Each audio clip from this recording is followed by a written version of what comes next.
আসসালামু আলাইকুম, সবাই কেমন আছেন? আশা করি সবাই ভালো আছেন। তো আমার নাম হচ্ছে রূপালী। তো আমি আমার জীবনের গল্প নিয়ে আসছি। আমার দেশের বাড়ি হচ্ছে যে বরিশাল। তো আমার এই জীবনের গল্পটা যদি আপনাদের ভালো লাগে তাহলে সবাই লাইক করেন, শেয়ার করে দিন। আর আমি আছি আমার একটা জীবনের গল্প নিয়ে, সেটা হচ্ছে যে আমার বিয়ে হয়েছিল। ঠিক আছে, আমার বিয়ের আমার একটা ননদ ছিল। তো ননদটা মানে একটা ছেলের সাথে সম্পর্ক ছিল। সম্পর্ক থাকার পর ওই আমার ননদ ওই অন্য একটা ছেলে ওই ছেলের সাথে আর কি চলে যাওয়ার পর এখন আমি মানে ভাবতেছি যে আমার যে হাজবেন্ড ছিল উনি একটু সরল সোজা বুদ্ধিমান কম ছিল। তো আমি চাচ্ছিলাম যে আমার যে ননদ যেহেতু চলে গেছে, ঠিক আছে, যে ওই জায়গা সম্পত্তি যা কিছু আছে কিভাবে ভোগ করা যায়।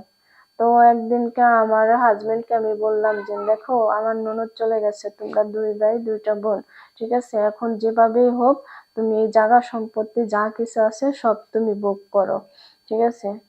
তো আমার হাজবেন্ড সরল সোজা দেখে সবাই ওনাকে ঠকাইছে। ঠকানোর পর এখন তো দেখা যাচ্ছে যে সামনে তো আমাদের ভবিষ্যৎ আছে, বিয়ে হয়েছে, বাচ্চা কাচ্চা হবে, এই জন্য আর কি ওরা পটাইছিলাম। ও তা না করে সে করলো কি, যে কিছুই করলো না, সে তার ভাই আছে ওই ভাইয়ের নামে লিখে দিতে চায়। আমি বলি যে কেন তার নামে লিখে দিবা, কি কারণে? তার নামে তো লিখে দেওয়ার কোনো দরকার নেই, কারণ আমাদের তো ভবিষ্যৎ আছে। তোমার ভাই, ঠিক আছে, যে না সে তো আমার ভাসুর, সে যদি পায় আমি পাবো না কেন? অবশ্যই আমি পাবো। আমরা তো দুজনে পাবো, বা হেরাও পাবে জায়গা সম্পত্তি, ঠিক আছে। তারপরে সে বলল কি যে আচ্ছা ঠিক আছে, সেটা আমি পরে দেখবো। আমি বললাম আচ্ছা ঠিক আছে। তো এই কথা বলার পরে তারপরে দেখা গেছে যে আমার যে ওই ভাসুর সে কিন্তু আমার প্রতি একটু আকর্ষণীয়, যে আমাকে দেখে তার খুব ভালো লাগছে বলে সে আমাকে একদিনকে এই প্রস্তাবটা দেওয়া বলল। তারপর আমি বললাম দেখেন, আপনি হচ্ছেন আমার ভাসুর, ঠিক আছে, যে আপনার সাথে আমার সাথে তো এটা যায় না, কারণ ভাসুর মানে বড় ভাই হিসাবে আপনাকে আমি সম্মান করি।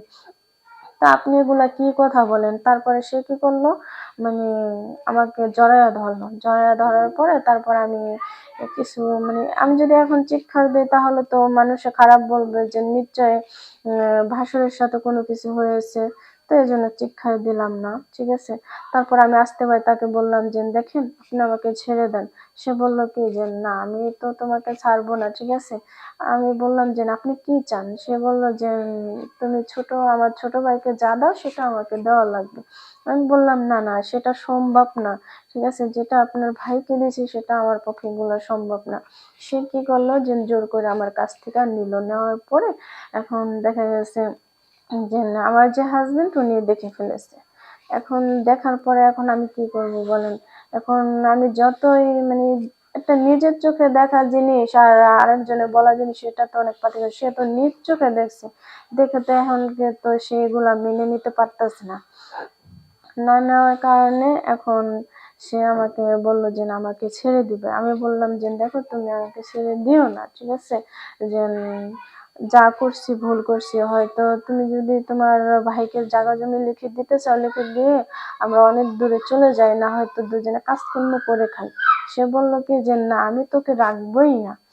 আমি বললাম যে আচ্ছা ঠিক আছে, তাহলে এখন কি করবা? তারপর আমি সে যেহেতু আমার বড় ভাসুর, ভাইয়ের সমতুল্য, তো আমি বললাম যে দেখেন এখন কি করার আছে, আপনার যে ভাই উনি তো সবকিছু দেখছে, দেখার পরে এখন সে আমাকে এগুলো মেনে নিতে পারতেছে না। এখন সে যদি আমাকে ছেড়ে দেয় আমি কোথায় যাব, তো কার কাছে যা উঠবো? যে আমার তো বাবা মা নেই, যে বাবা মা আছে তার কাছে যা আমি উঠবো? সে বলল যে আমি তোমাকে বিয়ে করব। আমি কি যে আপনি আমাকে বিয়ে করবেন? বললো হ্যাঁ। তারপরে সে বলল যে আমার মনের যত যা কিছু আছে চাহিদা, বা তোমার মনের যত চাহিদা যা আছে সব আমি পূর্ণ করব। তারপরে দেখা গেছে হ্যাঁ, আমি রাজি হয়ে গেলাম, ঠিক আছে, যে এখন আমার ভাসুরের সাথে আমার সাথে বিয়ে হয়েছে।